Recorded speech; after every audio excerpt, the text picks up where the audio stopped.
ще покажа как се сваля тази лампичка. Взимате една отвирка. Плоска. Хубава. И почвате от един ъгъл. Се опитате да я вкарате. Това беше. Това беше. Джакчето вътре. Натискате.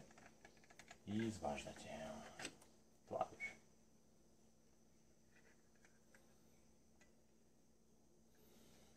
После самото разглобяване става като се мушнат тези кръчета и за стъкалцето. Самото. Няма да я показвам сега. Чао от мен за сега.